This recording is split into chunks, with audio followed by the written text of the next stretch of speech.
Want to raise your chess to a new level? Challenge Yourself is an exclusive, innovative experience designed for Chess24 Premium members. Train like a champ, with a unique set of lessons prepared by the coaches of the challengers. Boris Girlfriend and Co. will help you improve your chess. Play versus a champ. Play a grandmaster each day in Banter Blitz. Take advantage of this incredible opportunity from June 10th. Go premium and challenge yourself. Hi everyone, welcome to Banter Blitz with me, Ray Robson. Yeah, probably most of you know about Banter Blitz. This is actually my first time doing it, but basically if you're a premium member, just challenge me, preferably 5 minutes or less, and I will try to get through to as many challenges as possible. So yeah, I guess I'll just start with accepting someone. Okay, here's an FM. And also challenge only on the, I guess, on the old play zone. I think I got that right. All right, playing Imperator 60. Good luck. How everyone is like so good and they're playing so fast, and I was just playing like another guy who, I don't know, some random like Iranian GM 2800 on Chess24, and the guy is like moving so fast, and I understand how he's so confident. And then after like 20 moves, I took a closer look at their like profile picture and I realized that it's Parham. So like any random 2700 could be like actual 2700 in classical chess. So yeah, it was really difficult for me, so I didn't do that well. All right, in this game, my opponent sacked one pawn, which was normal. Then he sacked another pawn with e6, which a little bit skeptical about. Now he's trying to take on b5 or take on c4, which makes sense. Let's try queen d5, protecting both pawns. My biggest problem, I guess, is developing the king side, but I should have enough time to do that soon, I hope. So let's try g6.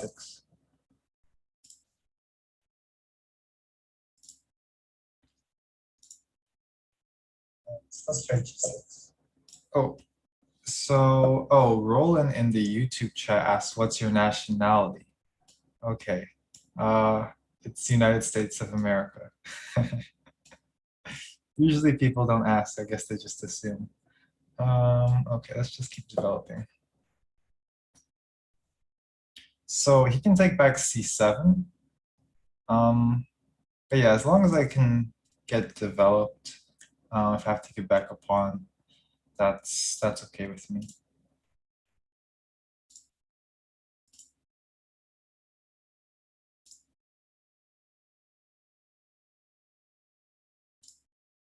Okay.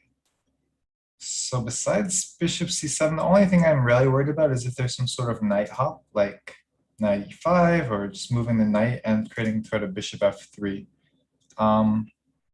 So if there were some way for white to do that, I would be a bit concerned. But because there's always queen takes g2, I don't think that that's a big deal here.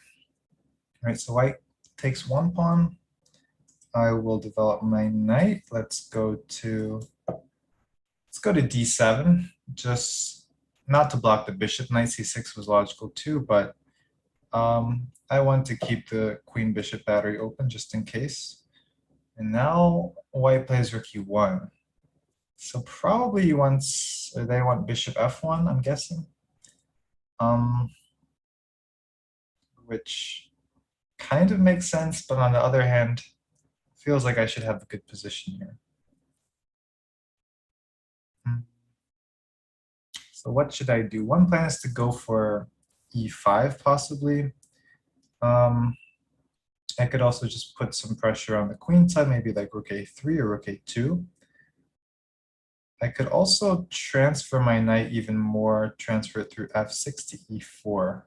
I guess those are the three main things I'm considering here. Uh, let's try. Let's just try rook a3. Wasn't sure what to do there.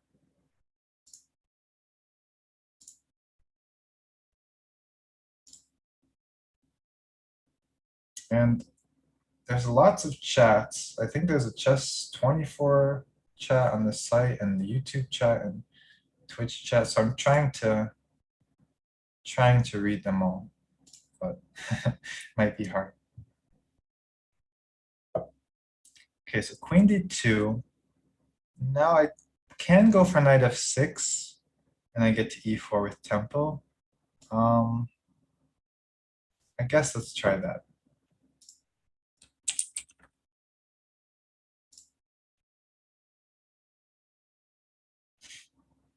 Now if queen b2 to hit my rook, I should have rook b3 at least. Okay, so bishop f1.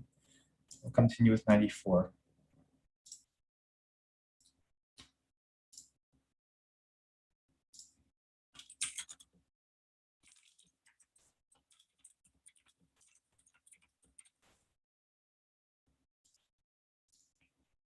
And probably my opponent missed this. So knight takes, rook takes, queen takes.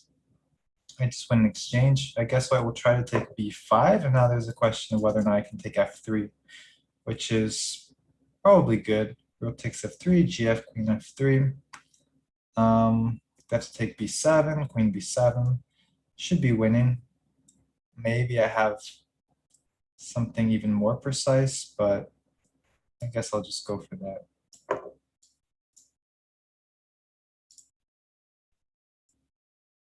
Oh, hi HT.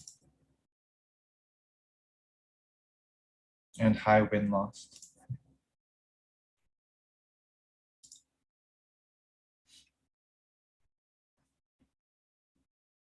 Okay, so I assume he'll take.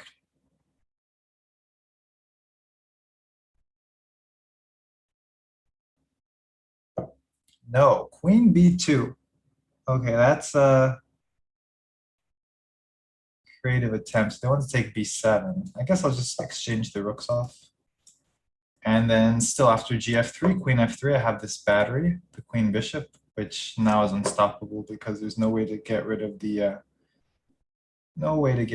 bishop. Okay, here I just move the rook away, and I'm up a rook.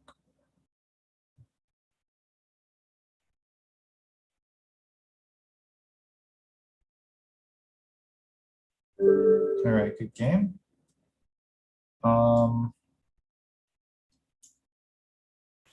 Let's look for another challenge.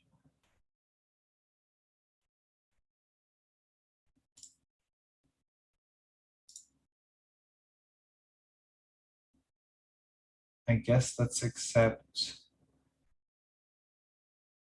Ooh, okay. I guess let's accept chess trash talker. Okay. I wish I could hear the trash talk, but fortunately I can't.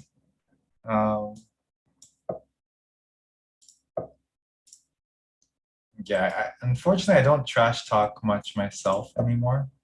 But when I was much younger, when I was like, I don't know, 8 or 9, I think if I played Blitz against people that I knew, I would trash talk. But those days are long gone. My trash talk's not nearly as good as it used to be. Okay, so my opponent knows theory well. Opponent knows theory, yeah. This, wow, 96. Yeah, I think this is supposed to be one of the better plans for black against this setup. Actually, I played against Le Quang Lim recently in the Banter Blitz Cup, not to be confused with this Banter Blitz, but also on Chess24. And he was playing this when he was white against me. He was playing this setup like every game. And I was trying to play basically what my opponent, Mr. Trash Talker, is playing as black, but I mixed it up once. I think the second time I kind of got it right or got it better. But But yeah, I'm surprised that he knew this much. Now, instead of queen b6, bishop d7, I think black's supposed to play for like castles, knight e4, f5, f4. I think that was the main point. So black was supposed to try to get counterplay very quickly on the king side. This is not really the right direction, queen b6 and bishop d7, so it should be better here.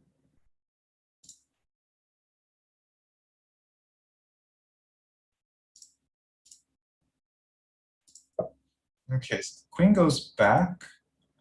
I guess admitting that queen b6 was a mistake, but that's okay. Everyone makes mistakes. I remember, so one of my coaches in the past was very strong, GM Alex Onishuk.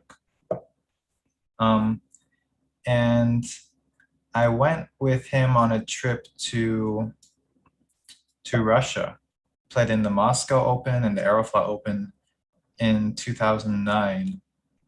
I believe the Moscow Open comes first, directly followed by Aeroflot. And the Moscow Open, I mean, both of those back then were like super, super strong open tournaments, like the strongest in the world. And the first one, the Moscow Open, Alex actually ended up winning, which was, amazing job by him. But I remember, I think it was from that one, he played a young Yaroslav Zherabuk, who of course now is like probably around 2600 GM, very strong player. But at the time was much younger and not quite as strong, although still promising. And at some point, Zherabuk made a move, maybe let's say a bishop move. And then the next move realized that it was actually the wrong plan entirely. And so moved the bishop right back to where it came from. And most people would see that and say that, that's like just terrible. But Onishuk was actually impressed that he recognized that he had made a mistake. And he just admitted it. And the best move was just to put the bishop back where it came from and then just move on. Because sometimes, unfortunately, that's the best you can do, but that's still what you should do. So I always remember that. So Mr. Trash Talker's queen d6, queen d8 maneuver just reminded me of that story. So here I won a piece. Black took on d5 with the knight, which was a blunder along e4, and now I'm just up a piece and winning.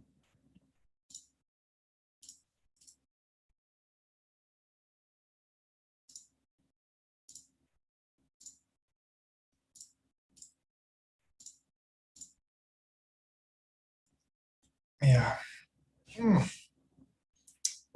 Queen d7. Let's see. Which way should I go? Let's just do knight b4, hitting the bishop. Now I also open the e2 bishop, so I have another idea, which is bishop a6. And black's gonna have to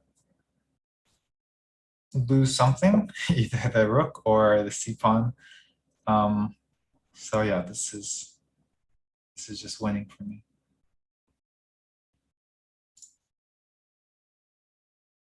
Oh, okay, Roland asks what kind of workouts you usually prefer. I guess it wouldn't be considered a workout. I mean, I like sports, so it's much more interesting for me to like run after a ball or something rather than just running to exercise. So I played tennis, but to be honest, besides that, I really haven't done a lot recently. I feel like I haven't done anything in like a year. So I'm trying to be, I'm pretty active in tennis, but I'm trying to be a bit more active otherwise as well. Because it's necessary.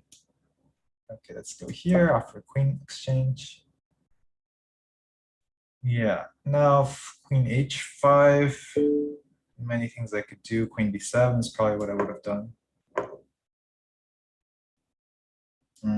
Yeah, let's just get the queens off.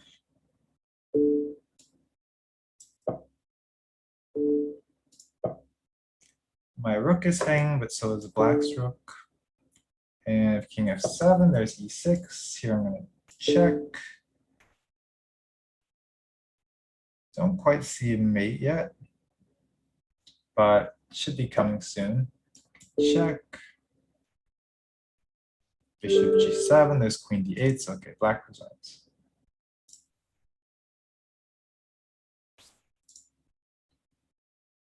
Let's see, who's next?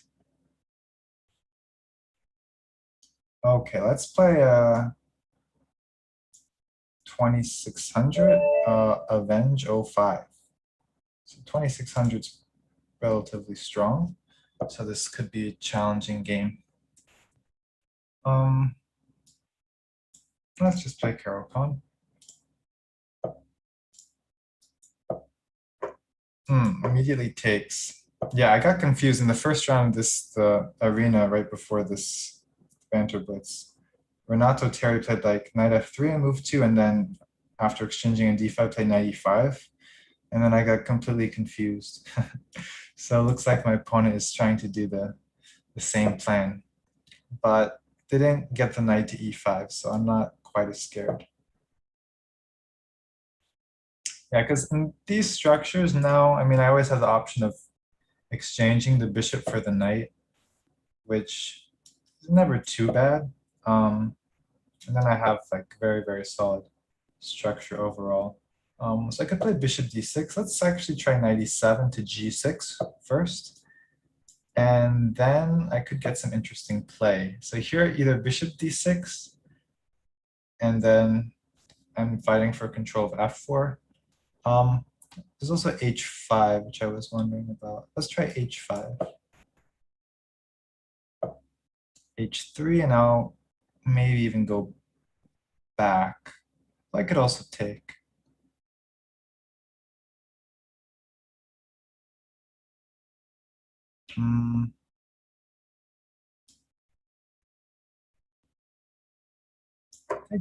Take is okay. Let's take h4, bishop d6. Again, fighting for control of f4 square. Want to put knight on f4. So this is a way to do that. Okay, white just castles, no fear. Let's exchange. And probably we're going to hop the knight into f4. And this should be comfortable for black. I don't know. I mean, I assume black is somewhat better, but maybe, I mean, still not that clear. All right. So where do I want to castle, actually? I could just castle short. I could also just castle long and try to just attack, which would be more fun. No, let's go here. Can also delay. Can delay moving my king a little bit.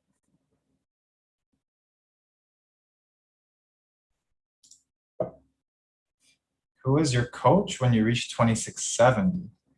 No one was my coach. No, I haven't. So after Onishuk, I stopped working with Onishuk around, let me think.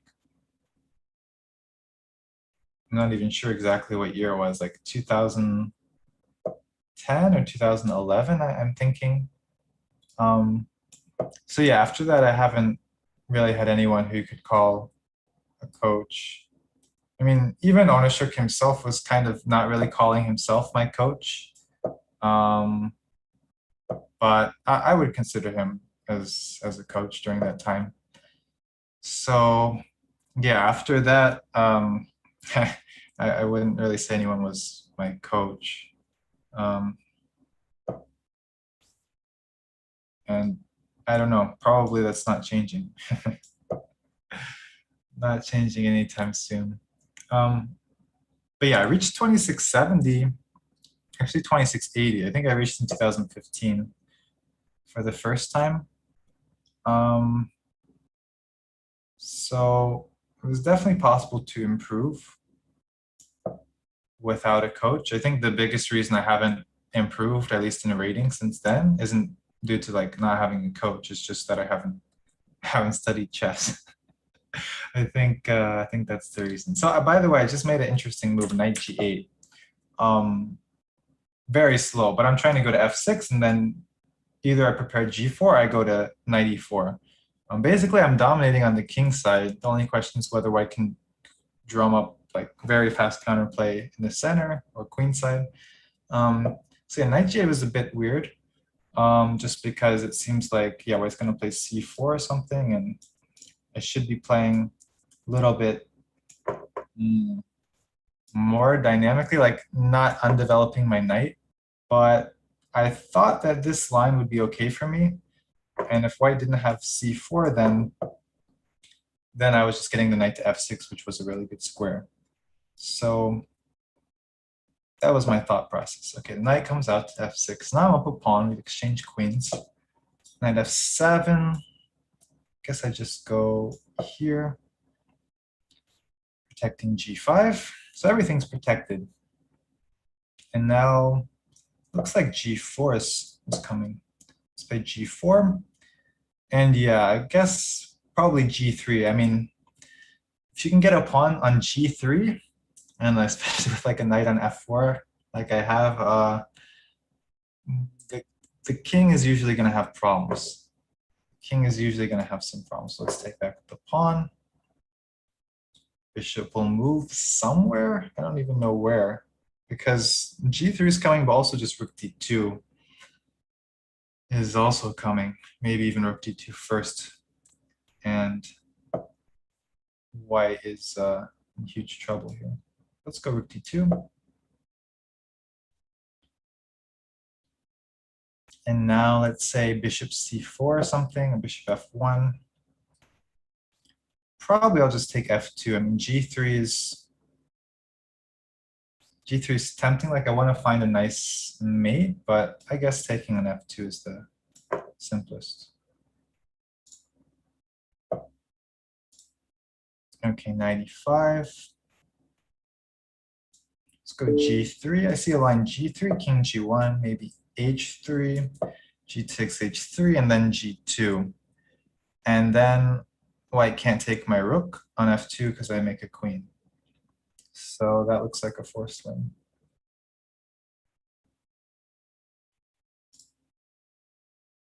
Some people are asking about tournament plans. Well, I have the US Championship, which is a tournament that should happen. It's supposed to happen in October this year. Okay, by the way, my opponent resigned. Good game. So I have that.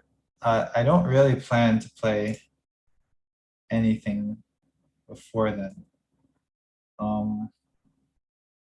And also after then, I don't know what I'll play. So I have one tournament. I mean, one tournament per year is already more than I'm used to. So I have to see if after the tournament finishes, if I can handle any more. Okay, let's play this person. CPUCA.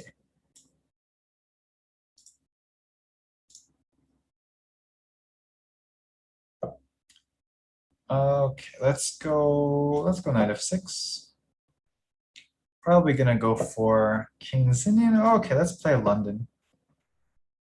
Opponent really wants to play the London.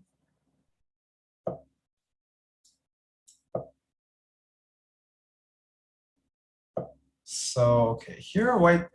Most people these days play with like knight f3, knight bd2 without playing c3 this early. My opponent plays with c3 and bishop d3, which is definitely not as common. Let's try bishop g4. Just getting the bishop out. Okay, bishop e2. I'm okay with exchanging. And probably just e6 and get developed. And yeah, it should be in equal position. Oh, I'm gonna say it's just kind of equal and quiet. White's wasted a little bit of time, but now white decides to attack me with okay. White decides to attack me with g4. Now I'm scared. Okay. Let's try h5. I wasn't expecting, like, white plays c3, bishop d3, bishop e2. Seems like they were trying to exchange all the pieces and then suddenly g4. All right, it's interesting. I mean, g4 is always interesting in these positions. So, okay, now knight d2. Do I want to exchange? Can maybe try. Yeah, I don't know if this is actually objectively good. Let's try bishop d6. So white has the chance to double my pawns now on e4 if they want. On the other hand, I might think that it's hard for them to get their knight out after I take on e4, but they have other squares. They can go to h3, f4. They could also move their queen and play knight e2, g3, which would again target the pawn e4. So they had options. D takes e5 was definitely not the best move. Now I should be doing pretty well.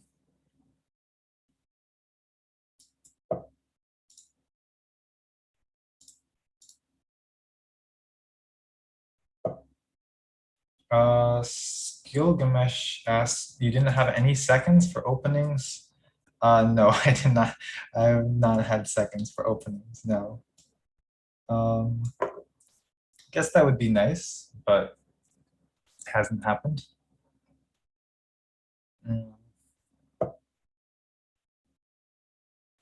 Let's see what's happening here. Knight d3, there's king b1. Queen f5, there's rook g5. So, I mean, it's tempting to try to do something on the diagonal, but probably I can just go queen f6 and be up a pawn. g6 was a strange pawn sacrifice by my opponent.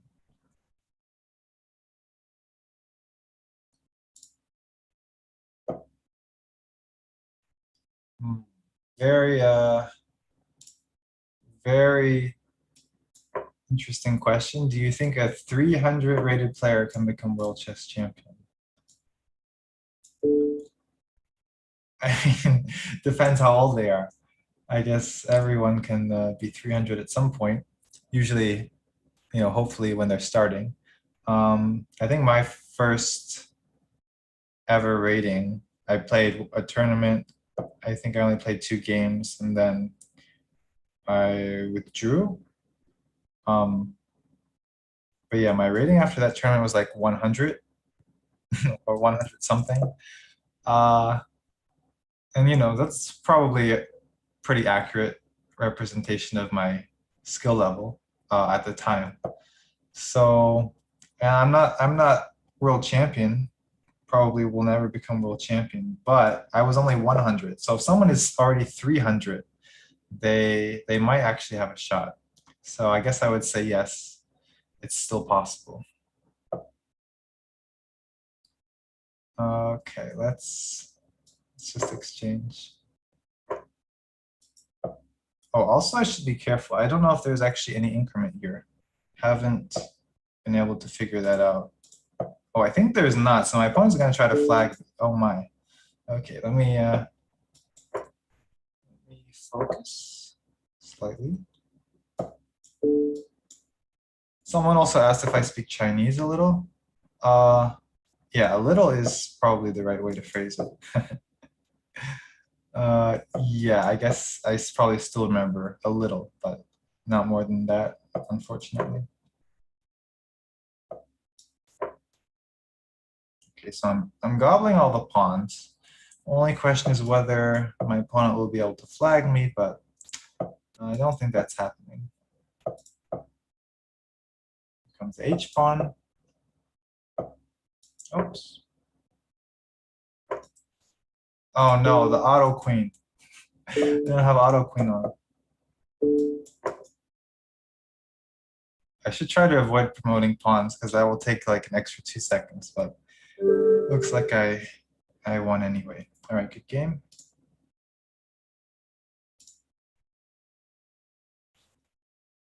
Let's see. Let's play Ernest Carlson. Oh, maybe some relative of Magnus that I don't know of. That's possible. Let's play Erdness.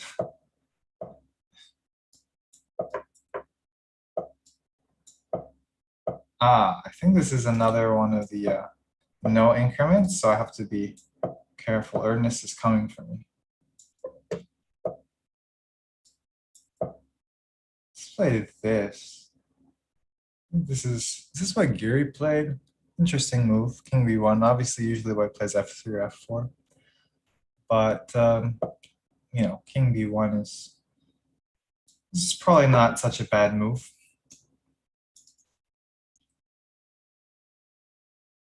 You know, I take. Let's see if Erdness takes back with the b pawn or the bishop.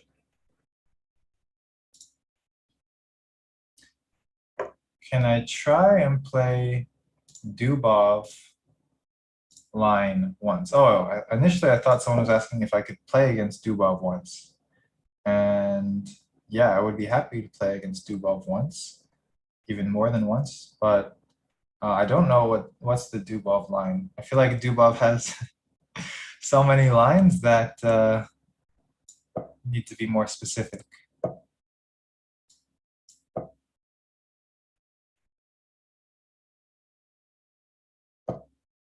Okay, so looks like a pretty regular rouser. Black is going for me on the queen side. Looks like he's trying to. But in general, it feels like white should probably be comfortable here. So knight's coming to d4 most likely. B pawn is hanging. Okay, let's not take it yet. Maybe I won't even take it at all. But yeah, besides the b pawn, most likely I'm just gonna play like g4, g5 or something. Yeah, let's play g4.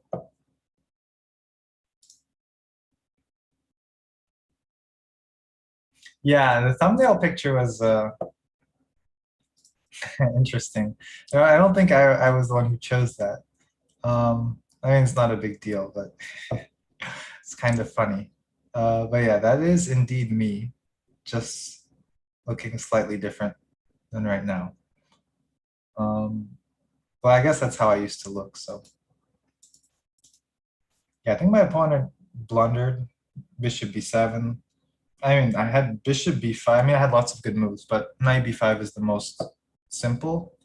And just taking on d6.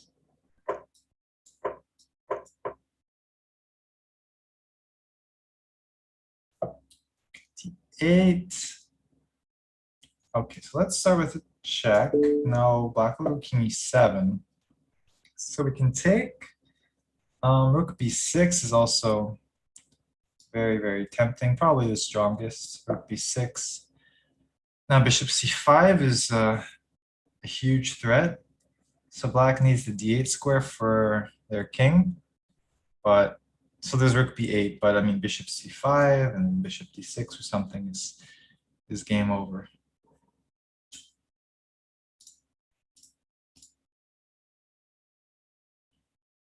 Oh, someone asked if I'm 6'3". Very specific. Like, how did you guess? Is that like an educated guess or just random? I mean, you shouldn't be able to tell from me just sitting here and seeing my face. I don't think I'm 6'3". I think I'm 6'2", maybe 6'2 and a half. But I think I probably look slightly taller because I'm thin. But no, I don't think I'm officially 6'3".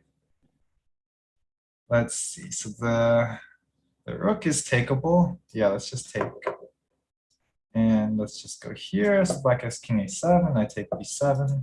Take on f7. Of course, this is just winning.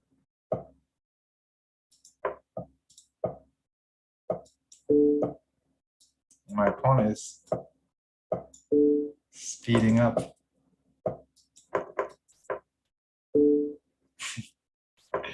Okay.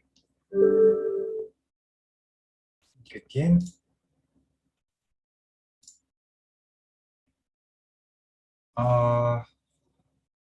Let's try. Kenners. Let's play Kenners. 5-minute game. Oh, knight c3. Don't see knight c3 much. I'm trying to think if anyone ever played knight c3 against me over the board. People definitely played e3. I think even d3. I think maybe once in, so long ago, but let's say around 2001 or something. I think that in like a Florida chess camp tournament, someone did play knight c3 against me and they won. And actually, not only that, but I think they somehow got in contact with me like many, many years later, like just, I don't know, two or 3 years ago. I don't know where I would have come in contact with them. Maybe they just found me on Facebook or something, but I think they asked me if I remember the game, and it was the guy who beat me with knight c3. So I didn't have the score sheet of the game, but I did remember that this guy beat me with knight c3. So I think that's the only time someone played it against me over the board. But Kenners, maybe Kenners is the same person, who knows? Trying to repeat history. All right, going g5, f5, now threatening f4. Okay, here I can play f6. Yeah, let's just keep pushing these pawns slowly. We've got a nice little pawn structure over here. So white needs to not get the bishop trap. So I guess bishop c7 is the only move, but obviously that's already a bit worrying for white, that white has to play bishop c7. Oh, okay. White doesn't have to play bishop c7. White has this move, which I blundered. Although I don't know that it's actually that bad for me, because I can move the bishop and then white's pieces are still forked, and I can also take on e5 with the knight here. And then I can take d3. So knight e5, knight e6, knight d3, king e2, king f7, knight c7, rook c8. Okay. Yeah, and I put king f7 in that line before taking on b2 because I want to avoid knight, we'll see. I want to avoid knight c7 check, forking my king and rook. So I should move my king somewhere. King d7, there's knight g7. So I think king f7 is probably slightly more accurate. And now the point is, if knight c7, rook c8, we're just gonna have a trade of knights and I'm off a piece.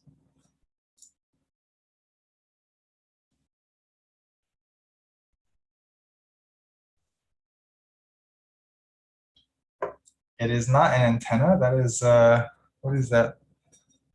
It's the top of like a small vacuum or something.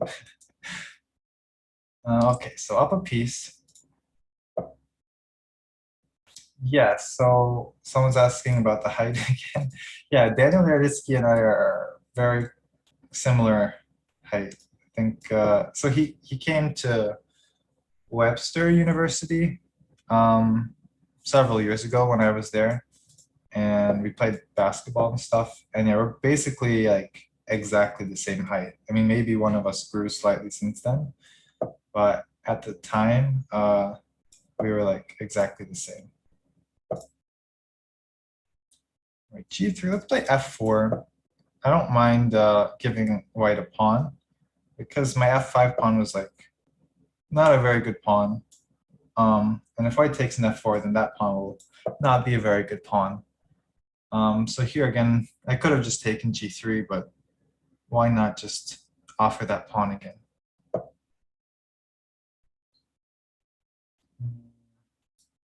Okay.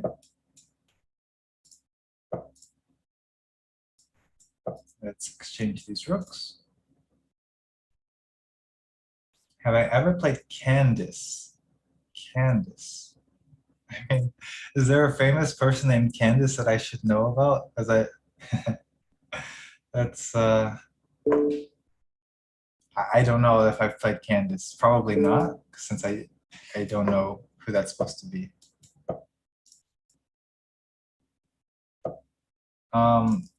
is Naroditsky fast in basketball? No, he's not fast. He likes to shoot. He's a good shooter. That's like, well, he's probably improved since I played with him, but back then that was like by far his main asset, specifically 3-point shooting. So yeah, he couldn't necessarily do that much else, but he shot a lot, and he was pretty. Yeah, he was actually amazing. Right, e5. We're just gonna wait. Maybe we'll go king c3. Let's see. Yeah, obviously this is just an easy win. But I guess Kenris doesn't trust my technique. Could always mess up. So let's try to find a breakthrough. All right, let's just take. Probably the easiest way I could have won is I could have, like, even if white waited with king c3, king d3, I could just take c4. After king c4, I just move my bishop back and forth. And eventually white's king will have to go back, and I come up with king d5. So that was, I mean, everything was winning, but that was the easiest.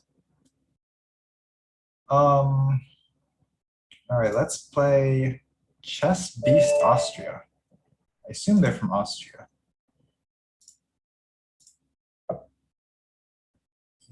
E4, let's just go e5.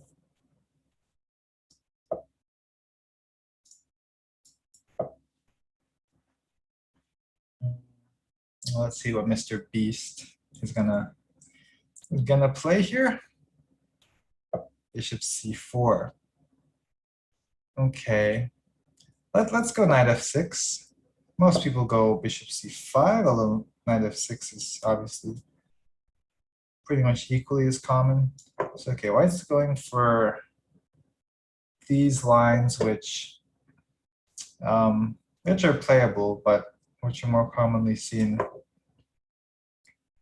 in, let's say, around under 2000 level. Okay, so knight c3. Is this? I feel like this is one of those gambits which is like famous. Or is this the Jerome? Actually, this might be the Jerome gambit. So I have to be very careful. The Jerome is a legendary gambit line, which is known to be extremely powerful. So have to be exceedingly careful. Let's do this. Okay. All right. So I'm going to be able to castle. I might be able to survive this attack. Let's see. d5.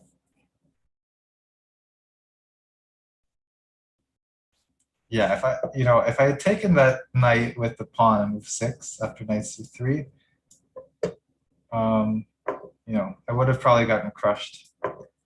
The Jerome is just that strong, so I had to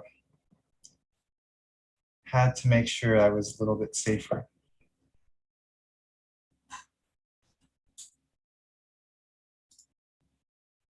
Oh, it's the Nachmans. Okay, the Jerome is with bishop f7, right? Bishop f7 and like 95. Okay, Nachmans. But Nachmanson is only slightly less dangerous than the Jerome. They're basically cousins, so I was still correct to be very cautious. Let's play c5. Expand our pawns a bit. Okay.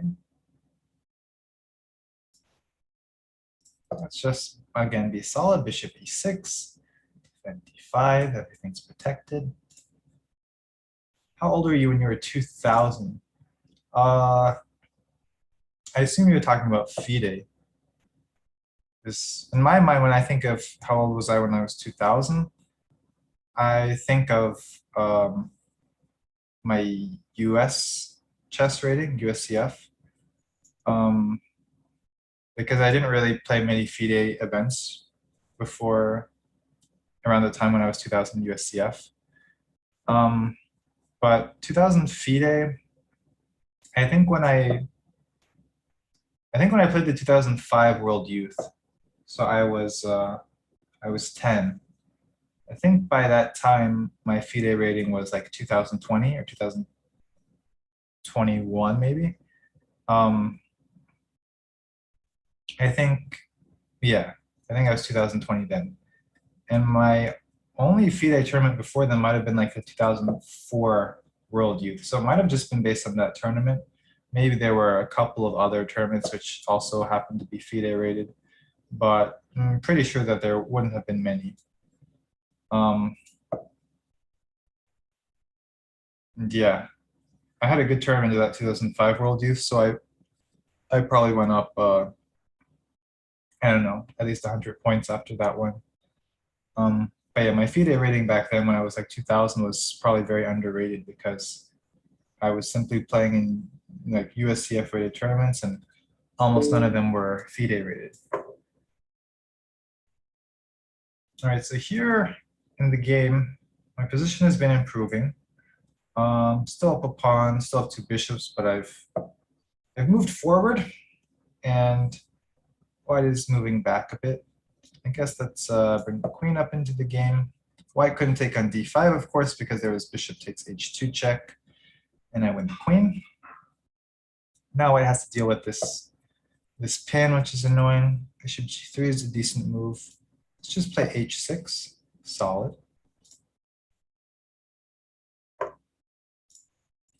This takes, queen d3. Okay, so I assume, I mean, the endgame should be winning.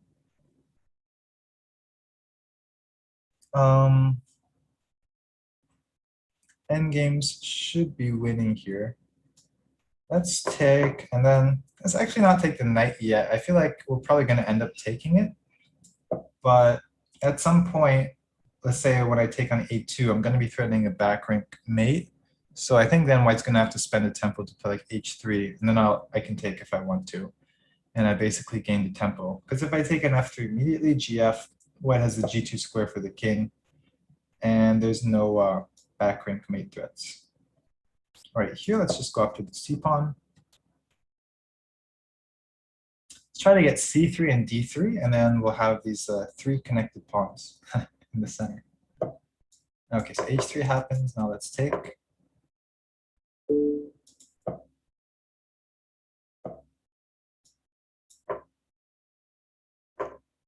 Let's take this one. So we have, I don't know how many extra pawns, but let's take this one. Should be enough.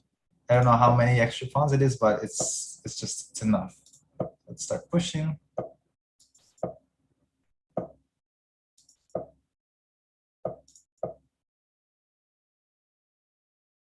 Let's go d5 next. Let's just get all those pawns connected.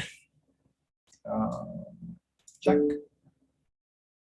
So yeah, with my king here, I mean, white never threatens anything in terms of rook checks. And yeah, well, I was going to have to take, and then d2, and I make a queen. All right, so good game. Who should I play next? Let's play this person. Bogdan Piermatea. Okay, I probably pronounced your name wrong, sorry. Let's play d4. I mean, I'm assuming it's a Romanian name, but I could be wrong. But to me, it definitely sounds Romanian. Okay, we're playing the Queen's Indian. Oh, g6. Shouldn't be the best move, but then again, I don't know what I'm supposed to play. So let's just go here. Now, my opponent's thinking, okay, so they go knight e4. I wonder if I have like d5 and queen d4. That could be fun. Could just be a blunder, of course, but let's try. I mean, interesting, like, because black's bishop didn't get to g7 yet. So I'm wondering if I have this, like knight takes c3, queen d4. Is this a nice trick, or is this just a terrible blunder? We'll find out. I mean, maybe black can sack somehow, like maybe black will play like knight e2, but I don't think they should have enough. Okay, so black just moves the rook, which I think should be a victory for me. Okay, they threatened bishop b4. I saw that one. I saw that one. Okay, I didn't fall for that. But now, I mean, black's king is in the center. So should be happy times for me.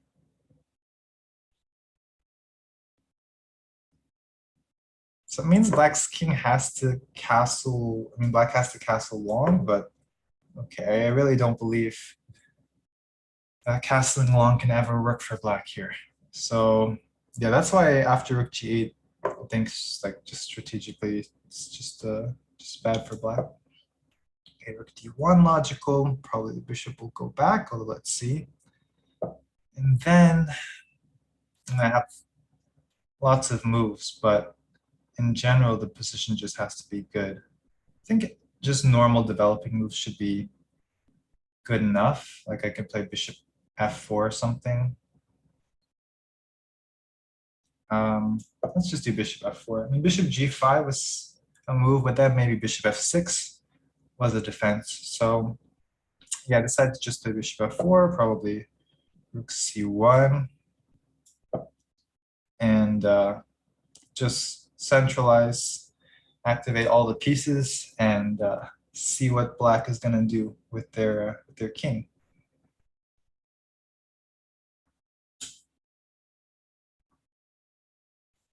So I guess something like queen e7 is logical. And you're kind of preparing to castle. Okay, no, black goes knight c5. Interesting. Blocking the c file. Now I should have something very good, but where is it? a3, the idea is bishop a4. That's a little trick. Maybe bishop goes to h3. Okay, let's go bishop h3. Now there's no longer queen e7 because c7 is always hanging. Now that the knight moved from a6. So since black can't really move the queen out and get the king castled, I figure I have time to play bishop h3. And now I kind of unpinned the knight. Not that it was actually pinned, but I didn't feel like exchanging the light square bishops. So now I'm free to move the knight to e5 or d4 and put pressure on the c6 bishop.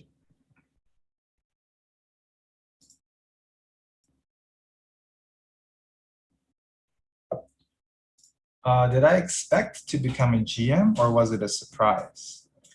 Well, certainly at some point, I mean, I expected it like, you know, when you have two GM norms, you kind of expect it, or even if you're an IM at a young age, it's still kind of expected, right?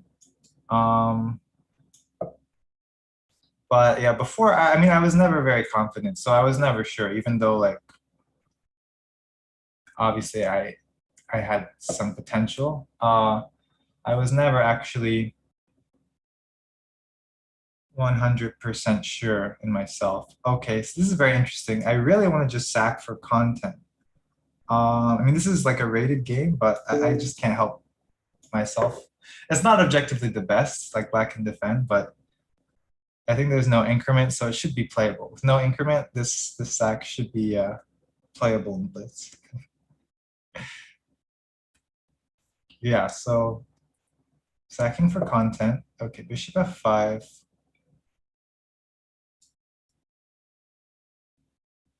Guess I'll take, just take. And I mean, I still have a good compensation here. Not winning, but maybe not worse. I don't know. Let's go e3, support the bishop. And yeah, I think I'm going to win by black. But black also has all these weak pawns. King f3, king f4 is a threat.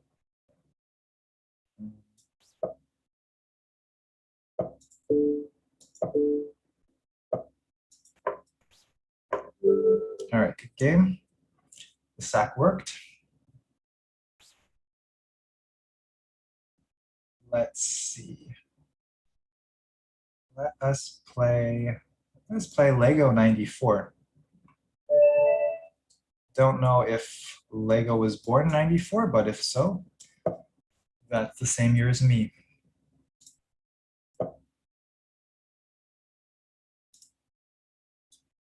But yeah, probably by the time I don't know, became an IM, I had already been close to getting GM norms, so I guess I can't say that I was like super surprising. Um, did I know that in the Catalan opening there's a variation called the Ray Robson variation? I don't know if that's a question to me or to others in the chat, but yeah, I don't know if it's officially called that, but I definitely know which line you're talking about. So it's here after G3.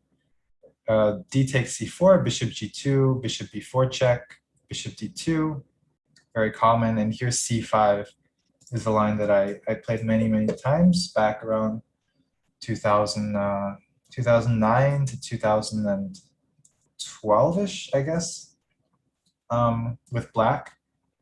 And I had good results. I think I didn't lose any games. I actually beat several GMs with it.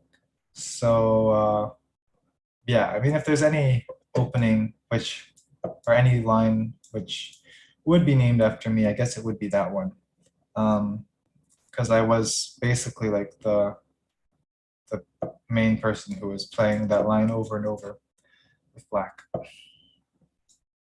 Right here, this is also Catalan, but not the best one for black. I mean, this A6, B5 push isn't great. Black should try to play B6, bishop B7. But yeah, here, A6 didn't really help with much, and yeah, should just be better in general.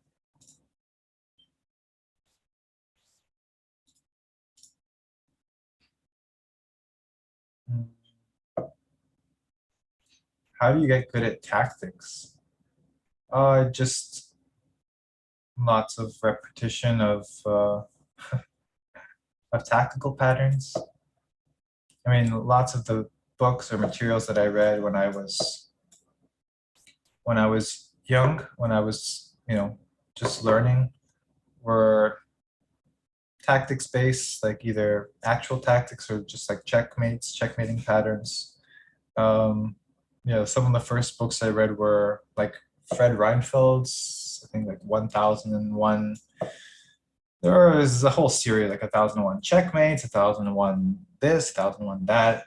But okay, it's like a lot of pattern recognition gets built up by doing that sort of stuff. And obviously, even after that, I still ended up doing lots and lots of tactics and puzzles and stuff. So yeah, I guess that's how you get better at tactics. Bishop A5, let's exchange. Let's plop the knight into E5 so we can see I have a nice knight, I have a nice bishop, and black has weak pawns on the queen side, and this bishop on B7 is not very good. The moment looks like a pawn, but perhaps it will prove that it's actually a bishop in the future. But so far we can't be certain. It might just be a pawn. Okay, rook B1.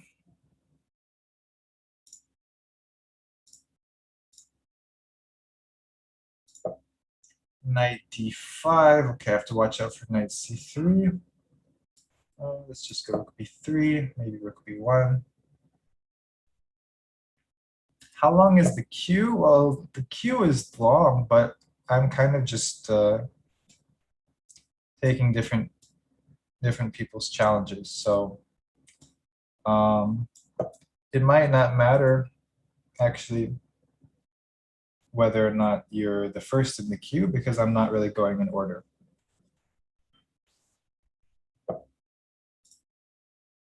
All right, A5. I was thinking I might have created a threat of queen B2, but did I? So now after queen B2, there's knight B4. I play A3. And that looks good. So yeah, let's go queen B2.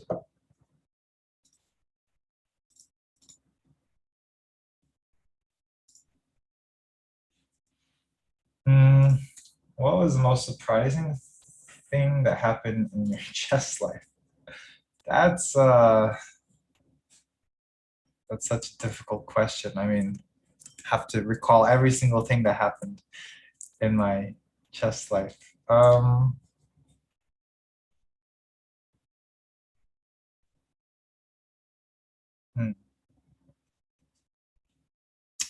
I can't really think of something that's like was clearly the most surprising.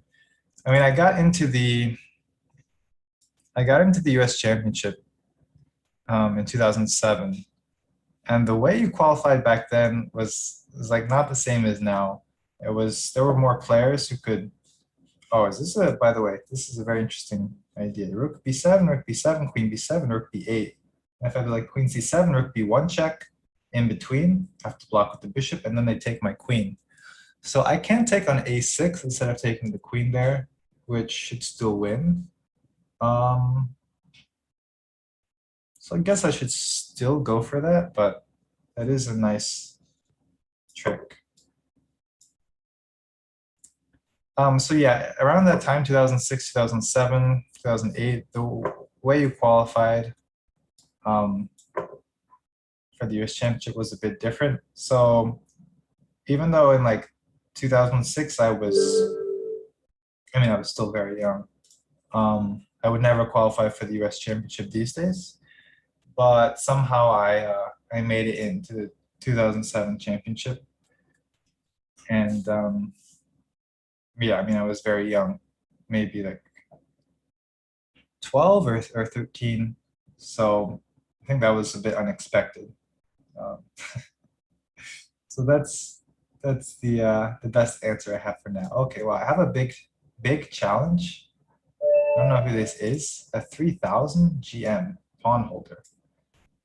I wonder if anyone knows who it is, but it's a 5-minute game versus well, strong player, although I don't know exactly who they are. So let's see, they're playing some sort of Pirk.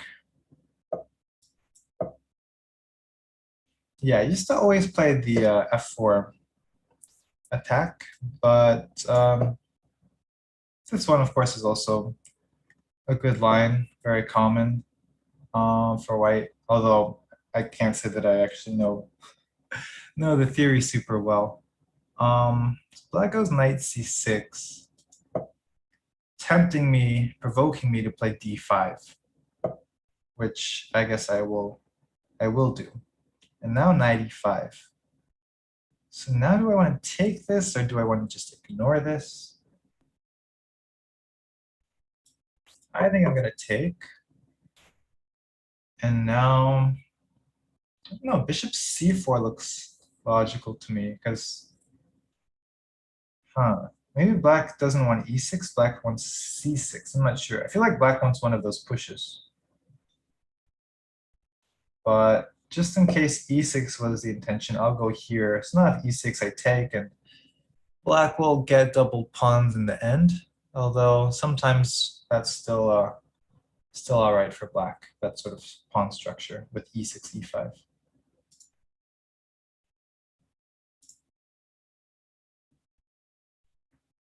Have you got a photographic memory? No, I do not have a photographic memory.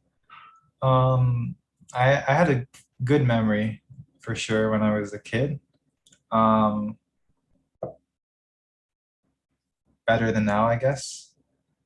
But yeah, I think most chess players tend to have, I mean, like most GMs have definitely better than average memory, at least for chess, obviously. Um, definitely for chess. Uh, but I mean, I think that's just normal given that we play chess so much. Okay, a6. So kind of trying to dissuade me from castling long, I guess. I kind of don't mind. Like, I feel like castling short isn't a bad idea now either with this sort of structure. So let's play a4, and then we'll probably end up casting short here. But I feel like my structure should be better. but I'm really not an expert in this sort of position. Okay, queen d6. Bit annoying.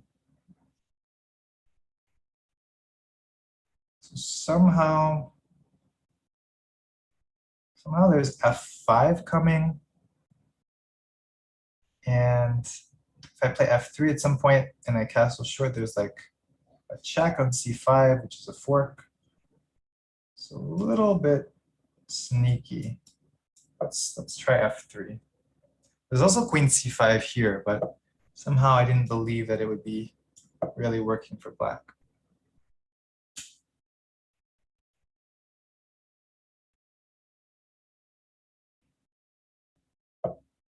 Bishop d7. So I really would like, what would I like? I'd like not to lose on time. So let's keep moving. Let's castle. Now black might be considering some sort of pawn break, e6 or c6, although I assume I'm still better if we have an exchange on d5. So probably black won't go for that. So what will black do?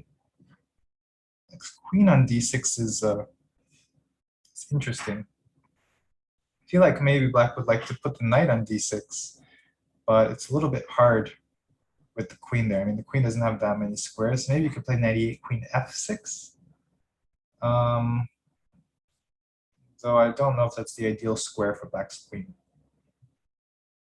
So black goes knight h5, trying to go f5, I assume.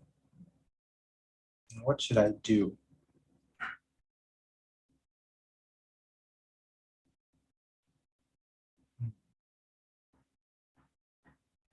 Don't quite see it. Okay, let's just go a5. I guess f5 is coming. And I mean, maybe black just doesn't have anything. That's also possible, isn't it? That like my structure is just better. I feel like that is a possibility. I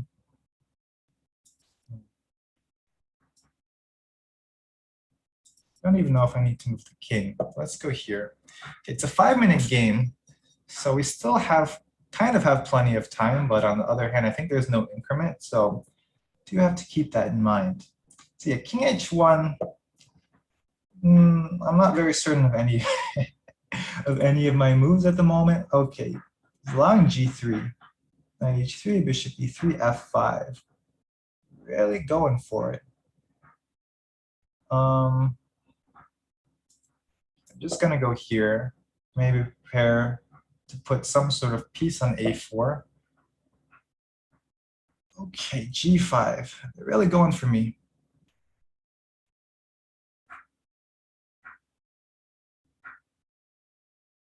So what happens if knight c5? I mean, I'm moving away, very far away from, moving very far away from the king side, with my bishop back and then my knight to a4. So we'll see if this works out. Okay, black takes. I was actually not expecting them to take. I was kind of expecting them to just go full throttle at me with like g4. Instead, they go for this.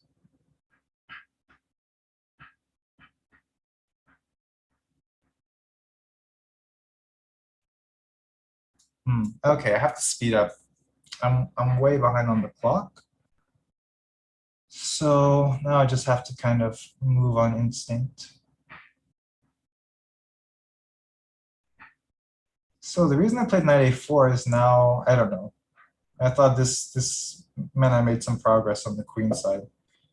Let's play rook d1. The idea is rook b4, rook c4. Like I have pressure, it felt like, on black's queen side over here. Obviously, but my pawn a5 is well placed, restricting black.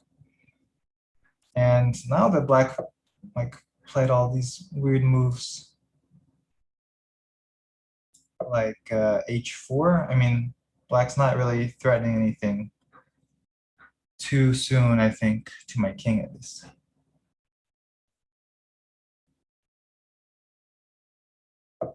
Oh boy, what's this? some sort of free pawn. I mean, free to me. Maybe it's poison or something.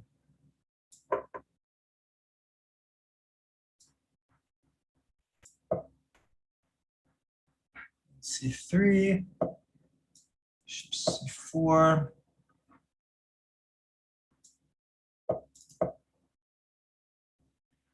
Now our bishops working well together right next to each other. And now how does black defend C5? Probably black doesn't defend C5. Black just tries to flag me. That's also a good strategy for black.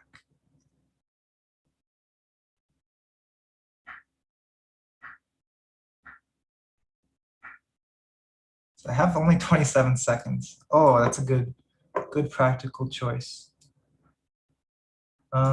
Yeah, it's gonna be very tough.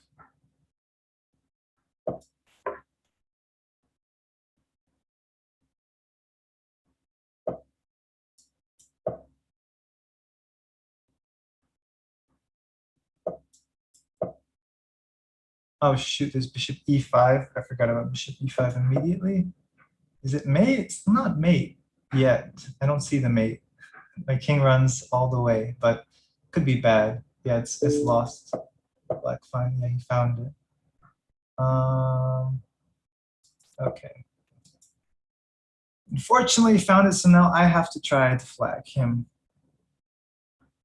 Shouldn't be possible, but let's see. He's thinking.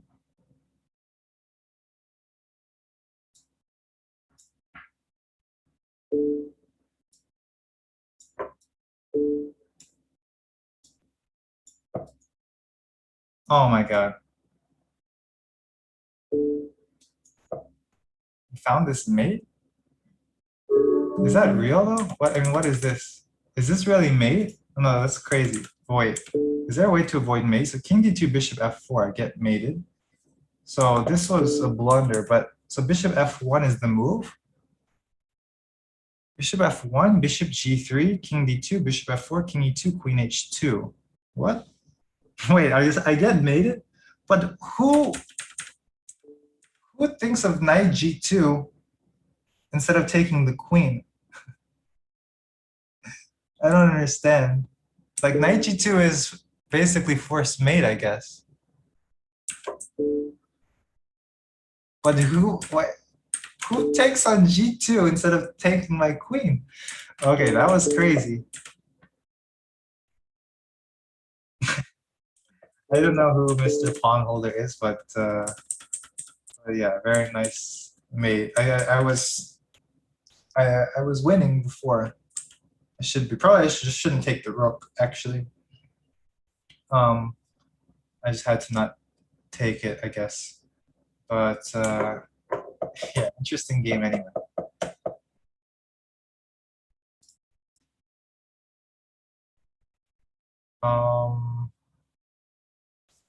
Let us play. Let's play Monkey King.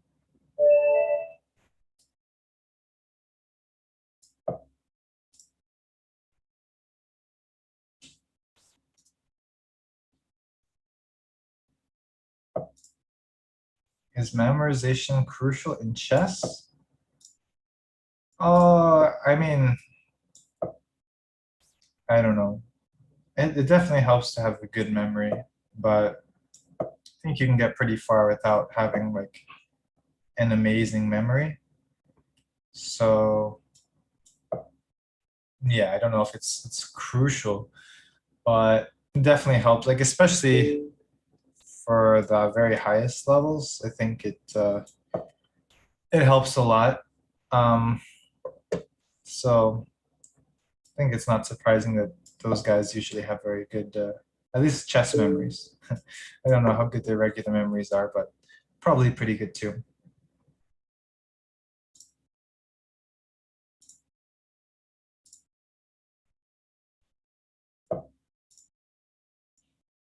Okay, 97.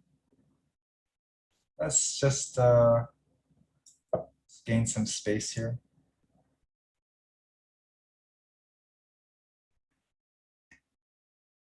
So yeah, I think I moved 5 back here after c4. Bishop, I guess bishop takes b1 was the theoretical move, and then you have bishop b4 check coming, which is not easy to deal with. Okay, I'm wondering maybe I put the bishop on d6 and then just develop.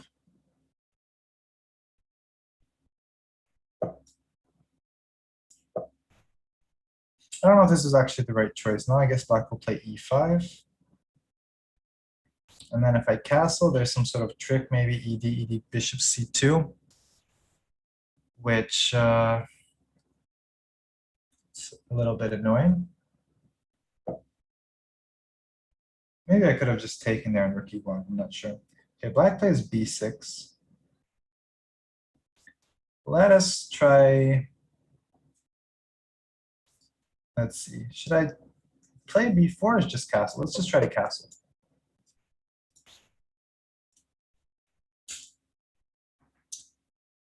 So now I have to take back with the d pawn, but I still have some advantages.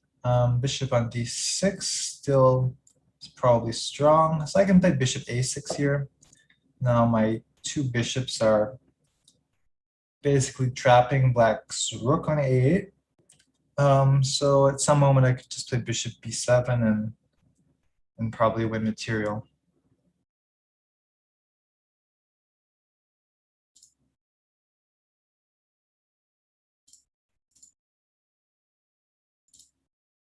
Trying to get advantage into London, yeah. I mean, I don't know. It's tough, But all the top guys, most of them at least, play the London sometimes because you just have to mix things up. I think like people are too well prepared. So if you're just playing the same things every game, they're just going to equalize. So it's better to play like 5 different things or just constantly change. And then at least you're more likely to catch someone off guard. So I don't know. I think that's the strategy of a lot of the top players. And so I could have played bishop e7 and probably won that exchange, but I decided to improve my knight first. I don't know if this was actually the right decision. Probably it wasn't.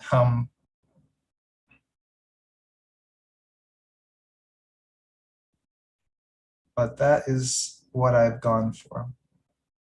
Yeah, because the reason I don't like it is now if I move the queen, there's some sort of light square weaknesses, and yeah, I don't want to play bishop e2 and get rid of that bishop. f3 means my light squares aren't weakened. Like f3 is not weak because it's occupied by my pawn. But on the other hand, black gets, as you can see, a lot of counterplay, a lot more than I should have given them. So I think this is no increment or something. So I have to watch out. Probably gonna flag. Okay, I have to speed up.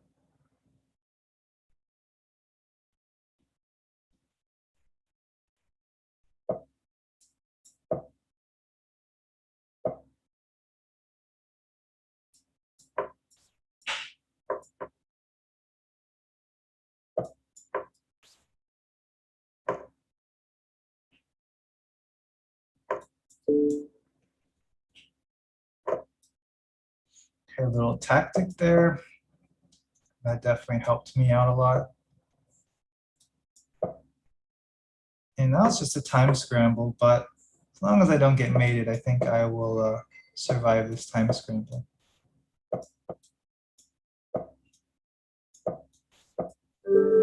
All right, good game. I definitely messed that up a bit. Probably knight b3 to d4 was not the right maneuver at that time. Okay, let's play this person. Oops, kitty. Okay, playing oops, kitty. Let's play a Sicilian. Don't think I've played a Sicilian with black yet, so let's go for it.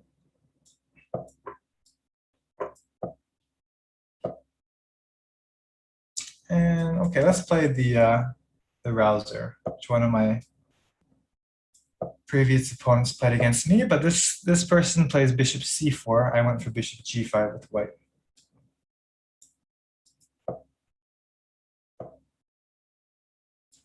All right, let's just castle. And yeah, bishop c4 is also one of the main lines against the classical Sicilian. And a lot of strong players are also playing bishop c4, which is just interesting because I had assumed for a long time that like bishop g5 is really the only line that was critical against the classical Sicilian. But apparently bishop c4 is also a dangerous line, as a lot of top players have played recently. But the critical lines, I think, are where white tries to castle queenside. So white plays like bishop e3, queen e2, and tries to long castle and attack black on the king side.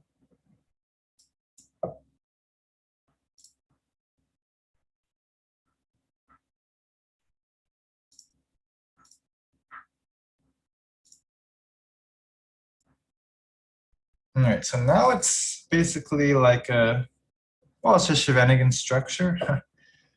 But I got rid of the bishop on the light square bishop, which should be decent. On the other hand, white still has lots of things to play for with moves like g4, which is dangerous.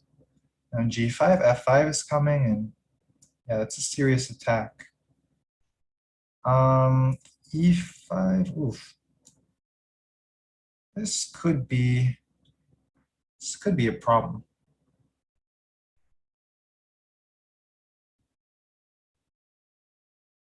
Not sure where to go. Let's try e5. I think e5 is the normal break that black would like to have in response to like a wing attack, but I'm afraid that even with me playing e5 here, I still might be in some trouble. So white has strong grip on f5, got the knight there, g5 is coming, and then I have to watch out for knight d5. So I am very scared. So here g5 is logical, and it looks like I have to play knight e8, but this must be good for white. White is very, very good position here. Yeah, I misplayed it somewhere for sure.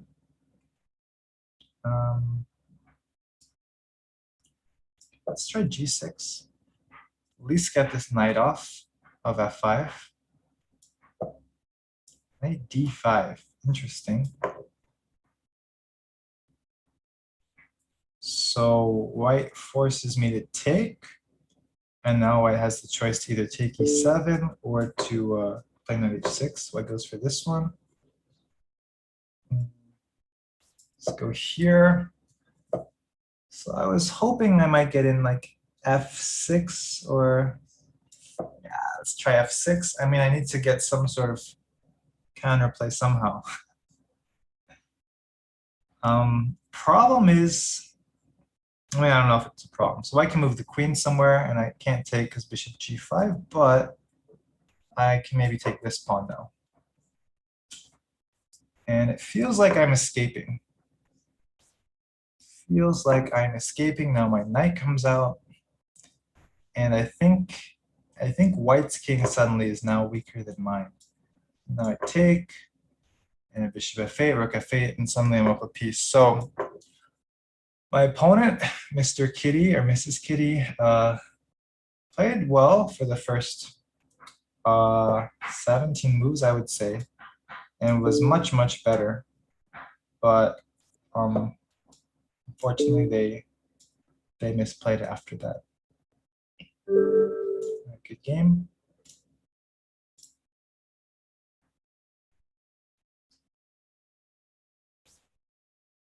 Let us play, okay, let's play this FM Jup or Yup or Yoop.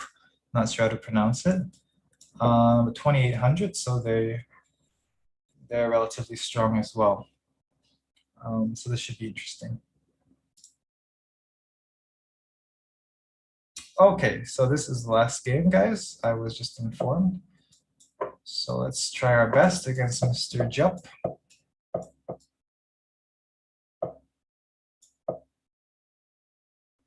So we got a Scandinavian. All right, what am I supposed to do? Let's just play H3. And bishop E3, protect the pawn. And I feel like I should try to castle long and play this way. Let's play knight E4. Maybe knight E2 is, I'm not sure which one is better, but yeah, like king B1, push G4, expand on the king side, and play this sort of position.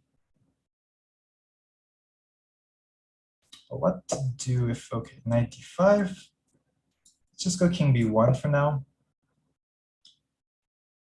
Knight E3, pretty sure I'll play FE3 and maybe strengthen my center a bit. That goes queen F6. I don't really want to exchange.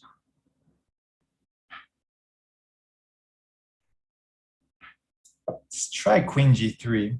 Not my first instinct actually.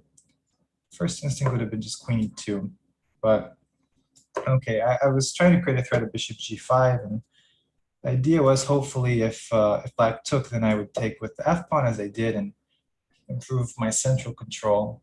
But I didn't think black had to take on E3. I was actually surprised that my opponent took. So now I do have some central control. I can play C3 and support my center, and also now I have the open F file, and my queen's putting pressure on the G7 pawn. So black has some problems to deal with suddenly. Queen D7, now I assume I take the pawn. F8, so I almost have like rook takes F7. Doesn't really work. Let's just go queen F6. Offer queen exchange, which probably black will not take. Okay, black doesn't take it, but on the other hand, black lets me take, and now I have rook F7 if I want. Do I want it? Probably yes. Let's take. Now black will take. I take E6, king C7. I take on F7. Black takes on G2. So at the end, I'm up 2 pawns. Black's rook is active, but most importantly, I'm up 2 pawns. So this should be good. I should watch out. I shouldn't lose the E pawn. Rook E2 is a threat. How do I deal with this? Maybe just E4. Because you have C3, which I kind of wanted to play. There was rook E2, and then if rook T3, bishop G5. There was no way to protect the E pawn that I saw. So playing this way. And yeah, let's just keep going. Let's push some pawn over here. And maybe give a check. Bring the bishop to G4, where we'll protect H3. And now it looks like we've consolidated our position, and this should be technically winning.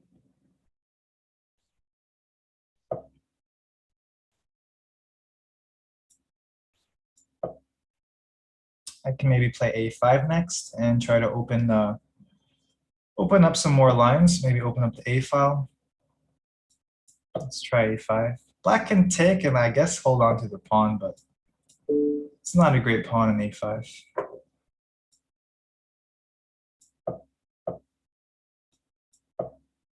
Okay, my pawn's playing fast though, trying to put up resistance, so need to be attentive. Now I should be able to get him somehow. Let's try the check.